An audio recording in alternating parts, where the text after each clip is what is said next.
দুধ মধু ঝরনা বইছে, হলদে সবুজ পাখি গাইছে।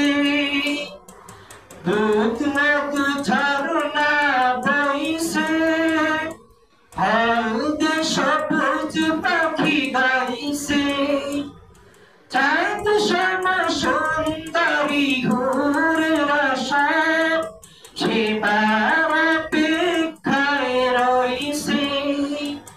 এমন বেহেশতে কে যাবে কে, আমার নবীজির তরিকাজে হাত ধরেছে, ভালো করেছে, সে যাবে সে আমার নবীজির তরিকাজে।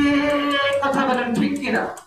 নবীর সুন্নাত যে মানছে সে জান্নাতে যাবে, যে নবীর সুন্নাত মানে নাই, দুনিয়ার উদ্দেশ্যে তিনি সালাত করেছে, দুনিয়ার পিছনে ঘোরাঘুরি করেছে, রাসূলুল্লাহ ঘোষণা করে দিলেন ওই ব্যক্তির জন্য রয়েছে নির্ধারিত জাহান্নাম। কথা বলেন ঠিক কিনা?